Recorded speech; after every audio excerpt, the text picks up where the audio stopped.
Rocky IV, 1985, is one of the most beloved films in the Rocky series, marked by the legendary confrontation between Rocky Balboa and Ivan Drago. The film not only brings intense matches in the ring, but also conveys a strong message about determination and friendship.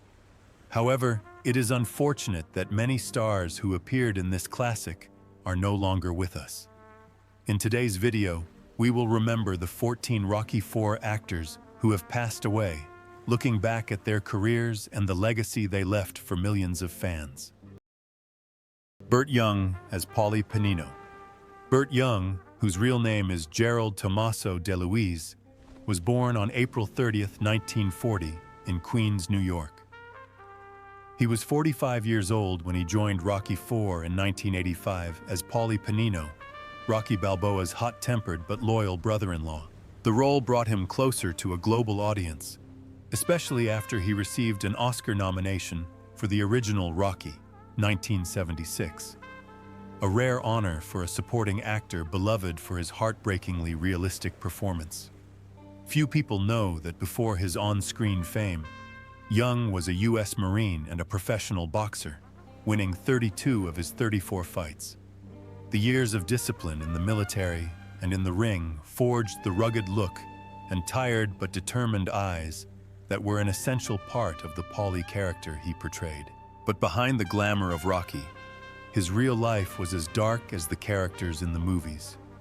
In 1974, his wife Gloria died suddenly, leaving him with their young daughter. The private grief caused Young to retreat into a quiet life and rarely mentioned his family in interviews.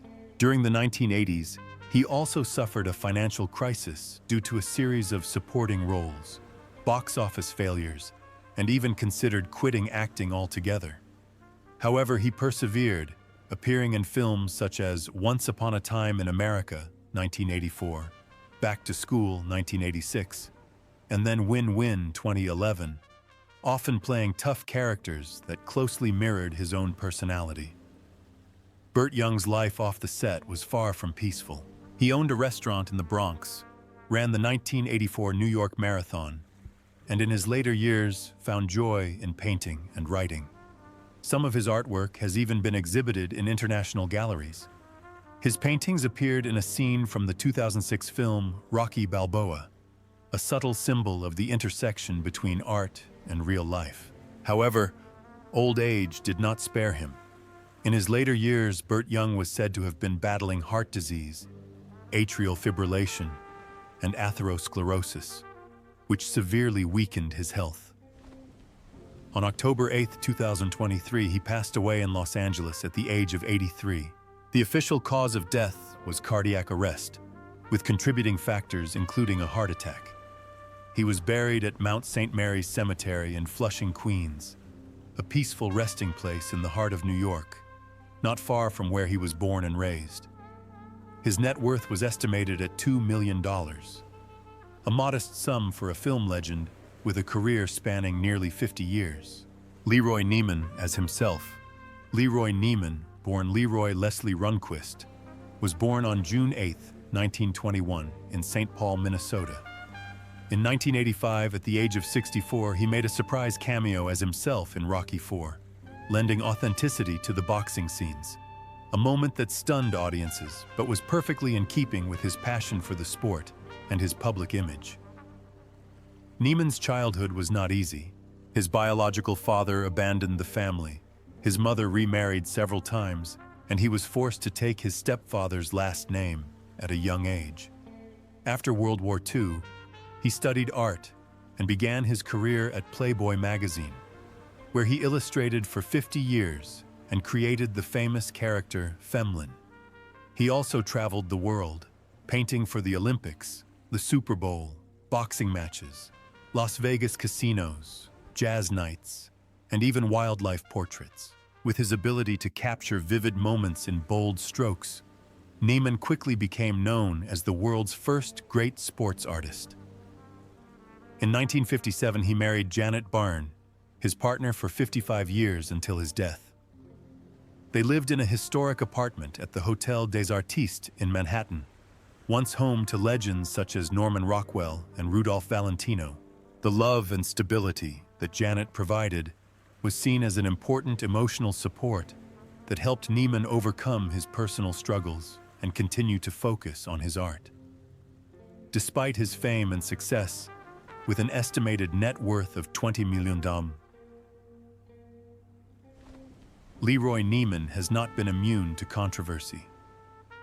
Art critics have often derided his work as too commercial, accusing him of pandering to the public rather than expressing his true nature as an artist. He was also involved in several copyright lawsuits and property disputes. His lavish lifestyle, complete with his own studio, New York penthouse, and world travel, put considerable financial strain on him in his later years. In 2010, his right leg was amputated due to arterial failure, but he continued to paint. Leroy Neiman died on June 20, 2012 in New York, just 12 days after his 91st birthday of natural causes. He was buried at Woodlawn Cemetery in the Bronx, the final resting place of many of history's most famous figures. Carl Weathers, professionally known as Apollo Creed, was born on January 14, 1948, in New Orleans. He was 37 when he played Apollo Creed in Rocky IV, 1985. The perfect age to play a proud champion with real emotional depth. Apollo was not only Rocky Balboa's longtime rival, but also a cultural icon, strong, intelligent, and the embodiment of American charisma. The role transformed Carl Weathers from an obscure former NFL player into one of the top action stars of the 1980s. But his life wasn't all glitz and glamour. Weathers went through 3 failed marriages, all of which ended in divorce. Although he rarely spoke about it in public, close friends revealed that he struggled with loneliness behind the scenes. After playing Apollo, he struggled to escape the character's shadow, appearing in action films such as Predator, 1987, and Action Jackson, 1988, though none of them achieved the same level of success as Rocky. In 1996, while filming his role as Chubbs in Happy Gilmore, Weathers fractured his vertebrae during a stunt. The injury left him in chronic pain for years, a silent physical tragedy for a former elite athlete. However, he continued to work, doing voice acting, television, and once again made a splash as Greef Karga on The Mandalorian from 2019 to 2023, a show that earned him an Emmy nomination at age 70. In real life, Weathers has said that he loved theater more than football, which prompted him to pursue a master's degree in drama while still playing for the Oakland Raiders. He lived a private life, spending his final years with his longtime partner, Christine Klugian. But on February 1, 2024, Carl Weathers passed away in his sleep at the age of 76. Although his family described it as a peaceful passing, the public was left in mourning as there was no official cause of death, with speculation that he had suffered complications from atherosclerotic heart disease. His remains were cremated, and a few months later, on August 29, 2024, he was officially honored with a star on the Hollywood Walk of Fame, ensuring that the name Apollo Creed would forever be remembered among the stars. His estimated net worth is around $8 million, accumulated from decades of acting, directing, voiceover, and commercials. Tony Burton as Tony Duke Evers. Tony Burton was born on March 23, 1937, in Flint, Michigan.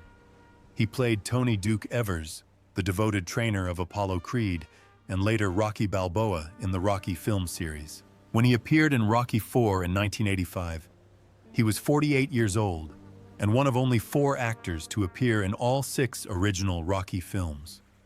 Although he was always a supporting character, Duke was the silent fighting spirit, the cheerleader, the motivator, and the pain before every fight. However, Tony Burton's real life was no less brutal than the boxing ring. He was a Golden Gloves light heavyweight boxing champion in Michigan and a talented high school football player. But his glory was short-lived. In 1958, after a mediocre professional boxing career, he turned to crime and was sentenced to more than 3 years in prison for burglary. It was in prison that Burton found a new purpose in life. Through acting-based therapy programs, he discovered his talent for acting and completed his degree at the University of California while in rehab. After his release, he started over, performing in small theaters in Los Angeles and gradually making a name for himself with challenging supporting roles. He appeared in Assault on Precinct 13, 1976, Stir Crazy, and The Shining, 1980, where he impressed not only with his acting, but also with his behind-the-scenes chess performance that outplayed director Stanley Kubrick. Despite his talent and appearances on television shows like The Rockford Files, Twin Peaks, and The A-Team, Burton never quite escaped Duke's shadow. But he didn't mind. For him, surviving, acting, and being loved by audiences was a worthy reward. However, his final years were filled with suffering. His son, Martin, died of a heart attack in 2014 at the age of 43. Burton himself had been battling diabetes and related complications for many years. In the last year of his life, he was frequently hospitalized, his health failing without access to the best treatment. On February 26, 2016, he died of complications from pneumonia at the age of 78. He leaves behind his wife, Ray, and 3 children, and the grieving Rocky fan community. At the time of his death, his net worth was estimated at just $1.5 million. Her real name is Sylvia Meals, and her stage name is Mary Ann Creed. Sylvia Meals was born on June 13, 1943 in Los Angeles, California. She played the most memorable role of her life, Mary Ann Creed, wife of Apollo Creed, in Rocky II, and returned with deep emotion at the age of 41 in Rocky IV, 1985. In the film, she portrayed a strong, resilient woman, devastated when her husband fell in the ring in front of millions of viewers. It was not just a role, but also a haunting farewell that left a deep impression. Sylvia Meals' career, however, was oddly short-lived in an industry that has been notoriously unforgiving towards women of color. Before her Rocky films, she appeared in a little-known TV movie called Harambe, a project that has largely been forgotten in Hollywood history.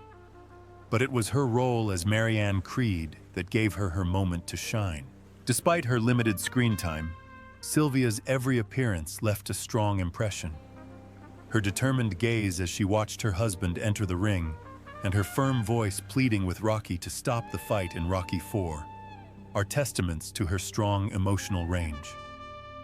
However, after Rocky IV, Sylvia's acting career almost stopped. She has not appeared in any notable films or television shows since. Some sources believe that she chose to focus on her family life after her divorce from her ex-husband, Robert L. Meals, in 1979. Others believe that, like many black actresses of her generation, she was limited by a lack of roles and opportunities in an industry still steeped in racial and gender bias. It is unfortunate that Sylvia's talent was not fully recognized. With only 4 credited roles throughout her career, she has largely disappeared from public memory.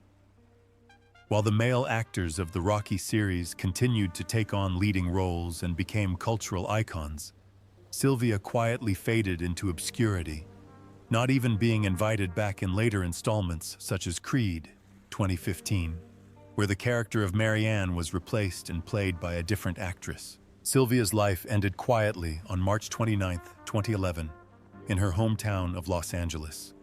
She died at the age of 67 after a long battle with cancer, in a silent and sorrowful manner. There was no lavish funeral, no memorial in the press.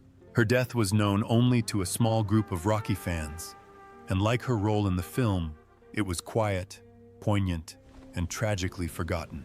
Stu Nahan as sports commentator. Stu Nahan was born on June 23, 1926 in Los Angeles, and debuted in the Rocky series as a sports commentator, a role he continued to play in all 6 original films, including Rocky IV, 1985, when he was 59 years old. In Rocky IV, It was Nahan's deep, experienced voice that brought the ring to life as Rocky faced Ivan Drago, making the fight feel like a real boxing match. What many people don't know is that before he became the voice of these cinematic confrontations, Stu Nahan was a star goalie at McGill University in Canada and signed with the legendary Toronto Maple Leafs hockey team in 1946. From a professional athlete, he turned to television, taking on beloved roles on children's shows like Skipper Stu and Captain Philadelphia, characters that have become indelibly etched into the childhood memories of countless viewers. His radio and television career spanned more than 3 decades, including stints at major stations such as KABC, KNBC, and KTLA, as well as radio stations such as KFWB. He was not only a sports anchor, but also a commentator for the Philadelphia Flyers and NFL games. This long career earned him deep respect and an estimated net worth of $2 million, a well-deserved reward for decades of dedication. However, beyond the limelight, Stu Nahan faced the toughest battle of his life. In 2006, he was diagnosed with lymphoma, a malignant blood cancer. Despite treatment, his body gradually weakened due to chemotherapy. He passed away on December 26, 2007, at the age of 81 in Studio City, California. There was no scandal or controversy. He left this world the way he lived, calmly, professionally, and loved. Michael Pataki as Nikolai Koloff. Michael Pataki was born on January 16, 1938, in Youngstown, Ohio. In Rocky IV in 1985, at the age of 47, he played Nikolai Koloff, the cold, stern, and powerful manager of the towering boxer Ivan Drago. Although only a supporting role, Pataki left a lasting impression as a tough, domineering character who symbolized the cold grip of Cold War politics on the boxing ring. Born to Hungarian immigrants, Pataki studied political science and theater at the University of Southern California, before launching his career with a performance in The Zoo Story at the Edinburgh Festival. He quickly became a familiar face on television, appearing in a long list of popular series including Star Trek, The Flying Nun, Batman, Mission, Impossible, McCloud, and most memorably as the Klingon Korax, who instigates the infamous bar fight in the episode The Trouble with Tribbles. Behind his powerful on-screen persona, however, was a quiet and sometimes precarious life. Pataki never publicly disclosed any details about his wife, children, or personal relationships. He kept a low profile to the point that many people didn't know he directed and produced films like Cinderella, 1977, and Mansion of the Doomed, 1976.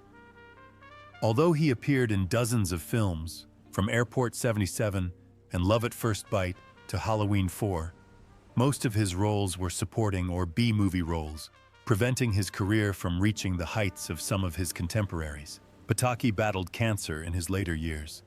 He died on April 15, 2010, at the age of 72. His death did not cause a stir, but it left a void in the hearts of fans of classic horror films and the Rocky series. Before his death, he completed the voice of the animated character George Liquor in Cans Without Labels, which was released posthumously as a tribute to his legacy. At the time of his death, Michael Pataki's estimated net worth was around $1 million, a modest sum that reflected a rich but tumultuous career. His life exemplified a rare breed of artist, dedicated, quiet, yet powerful. James Brown as himself. James Brown, whose real name is James Joseph Brown, was born on May 3, 1933, in Barnwell, South Carolina. In Rocky IV, in 1985, at the age of 52, he did not play a fictional character but appeared as himself, James Brown as himself, performing the rousing hit, Living in America, in Apollo Creed's epic debut before his fateful battle with Ivan Drago. The film became one of the most iconic musical cinematic moments of the 1980s, when soul music met boxing to create a culturally iconic event. But behind the glamour was a life filled with turmoil, tragedy and controversy. James Brown grew up in abject poverty, shining shoes, stealing to make ends meet, and serving time in prison for juvenile detention. He rose to become a musical legend through his extraordinary talent and unyielding will. But that same intensity also led to his own personal downfall. He endured 3 failed marriages, was involved in multiple incidents of domestic violence, fathered several children out of wedlock, and was frequently embroiled in custody battles, child support disputes, and even allegations of sexual abuse and assault. Brown also struggled with drug addiction, particularly PCP and cocaine, which increasingly destabilized his behavior. At one point, he drove across state lines in a paranoid frenzy, was pursued by police, and was eventually sentenced to 6 years in prison, though he served just over 2. His status as a musical icon never waned, but in his personal life, he was frequently in the spotlight for violence, guns, and erratic behavior. During the last year of his life, James Brown suffered from acute pneumonia, which led to heart failure. He died on December 25, 2006, Christmas Day, at the age of 73. His death shocked his fans, as he had performed just days before. His funeral lasted several days and was held at 3 separate venues, including Harlem's famous Apollo Theater, a fitting tribute to a distinguished career. However, he was not buried immediately. His body was kept in a temperature-controlled room for nearly 2 months due to a legal dispute over his assets and status between his children and his last partner, Tommy Ray Heine, whose legitimacy as his legal wife is still disputed. Although James Brown amassed an estimated $100 million fortune from his music career, much of that money was lost to lawsuits, legal fees, and mismanagement. After his death, his will became the subject of a bitter 15-year legal battle, making the division of his assets and legacy one of the most complicated and scandalous disputes in American music history.